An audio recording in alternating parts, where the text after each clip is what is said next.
క్రీస్తు ప్రభువునందు మిక్కిలి ప్రియ సహోదరి సహోదరులారా, నేటి సువార్త ధ్యానాంశం మత్తయి సువార్త 20వ అధ్యాయము 17వ వచనం నుండి 28వ వచనం వరకు. జెబెదాయి కుమారుల తల్లి మనవి. మత్తయి సువార్త 20వ అధ్యాయము 26, 27, 28 వచనాలు. మీలో ఎవడైన గొప్పవాడు కాదలచినా అతడు మీకు సేవకుడై ఉండవలెను. మీలో ఎవడైనా ప్రథముడు కాదలచినా అతడు మీకు దాసుడై ఉండవలెను.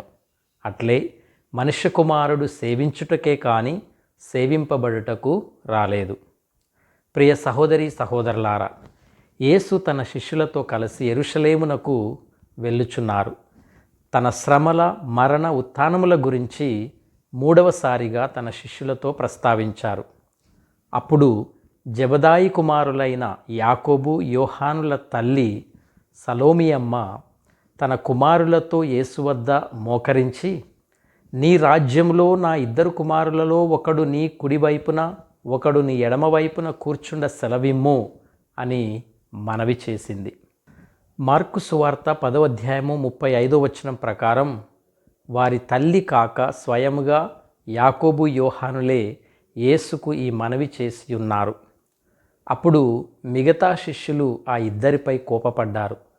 వారి కోపానికి కారణం బహుశా వారు కూడా అలాంటి కోరికనే కలిగి ఉన్నారు. ఈ సందర్భంగా ప్రభువు గొప్పవాడు, ప్రథముడు కావాలంటే ఏమి చేయాలో శిష్యులకు స్పష్టంగా తెలియజేసి ఉన్నారు. మొదటగా గొప్పవాడు కాదలచిన సేవకుడై ఉండవలేను. నిజమైన గొప్పతనం సేవ. ఇతరులకు సేవ చేయాలి. సేవ మనలను గొప్పవారిగా చేస్తుంది. పునీతులందరూ మనకి ఆదర్శం. వారు గొప్ప గొప్ప కార్యాలు చేశారని కాదు కానీ ప్రేమ, సేవాభావంతో జీవించారు. అలాగే స్వయముగా యేసు ప్రభువే మనకు ఆదర్శం. ఆయన సేవించుటకే కానీ సేవింపబడుటకు రాలేదు.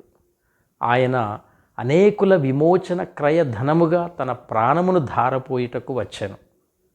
యేసు సమస్త మానవాళి రక్షణ కొరకై వచ్చారని ఇక్కడ యేసు స్పష్టం చేయటం గమనార్హం. క్రీస్తు యేసునందు మీదైన ఈ మనస్తత్వమును మీ మధ్య ఉండనిండు. ఆయన ఎల్లప్పుడూ దైవ స్వభావమును కలిగి ఉన్నను దేవునితో తన సమానత్వమును గణింపలేదు. రెండవదిగా ప్రథముడు కాదలచిన దాసుడై ఉండవలెను. మనకన్నా ఇతరులకు ప్రాముఖ్యతను ఇవ్వాలి. రాజుకు ఇరువైపుల కూర్చోవటం అంటే అత్యున్నత స్థానాన్ని కలిగి ఉండటం.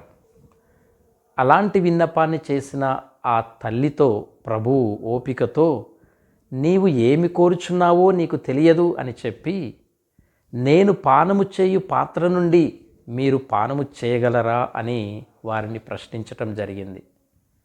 అంటే తన శ్రమలలో, మరణములో పాలు పంచుకొనటానికి సిద్ధముగా ఉన్నారా అని ప్రభు యొక్క ఉద్దేశం.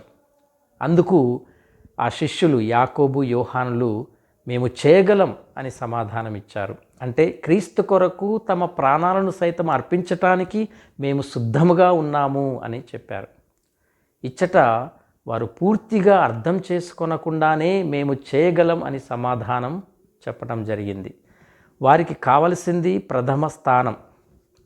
ఇక్కడ ప్రభు చెప్పిన పాత్ర యేసు శ్రమలకు, మరణానికి సూచనగా ఉంది. గెత్సేమని తోటలో యేసు, తండ్రి ఈ పాత్రను నా నుండి తొలగింపుము అని ప్రార్థించారు. మార్కు సువార్త 14వ అధ్యాయము 36వ వచనం. ఈ భావన పాత నిబంధనలోని యెషయా 51వ అధ్యాయము 17వ వచనం, ఇర్మియా 25వ అధ్యాయము 15వ వచనం, విలాపగీతం 4వ అధ్యాయం 21వ వచనంలో చూడవచ్చు.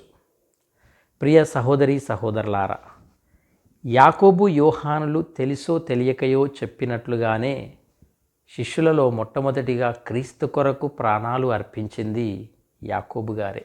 అపోస్తల కార్యములు 12వ అధ్యాయము 2వ వచనం. యెరూషలేములో కత్తితో వధింపబడ్డాడు. అలాగే యోహాను కూడా ఎన్నో శ్రమలను, బాధలను అనుభవించాడు. పత్మోసు ద్వీపమునకు కొనిపోబడి అచ్చట తుది శ్వాసను విడిచాడు.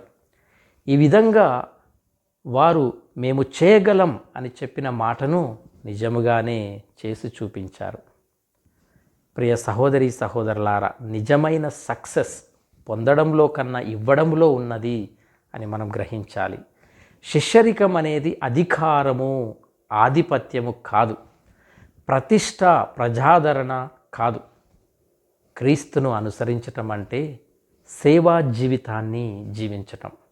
మన ధ్యేయాలను, బాధ్యతలను సేవాభావముతో ప్రేమపూర్వకంగా నెరవేర్చటం. సంతోషముతో, అంకిత భావముతో మనం సేవ చేయాలి. శ్రీసభ నాయకులు ప్రజలకు సేవకులై ఉండాలి. గురువులు దైవ ప్రజలకు సేవకులుగా ఆధ్యాత్మిక సేవలను అందించాలి. శ్రీసభ నాయకులు పరిపూర్ణ ప్రేమ మరియు వినయమును అలవర్చుకోవాలి. కాబట్టి ప్రియ సహోదరి సహోదరులారా, దేవుని యొక్క రాజ్యంలో క్రీస్తు ప్రభుతో మనం ఉండాలి అంటే ఆయనకు సేవకులమై సేవాపూరితమైనటువంటి జీవితాన్ని జీవించాలి. ప్రేమపూర్వకమైనటువంటి జీవితాన్ని మనందరం కూడా జీవించాలి. అలాంటి గొప్ప భాగ్యవంతమైనటువంటి జీవితాన్ని జీవించగలిగే గొప్ప అనుగ్రహాన్ని దేవుడు మనందరికీ దయచేయాలని ప్రార్థించుకుందాం. దేవుడు మీ అందరినీ దీవించునుగాక. ఆమేన్.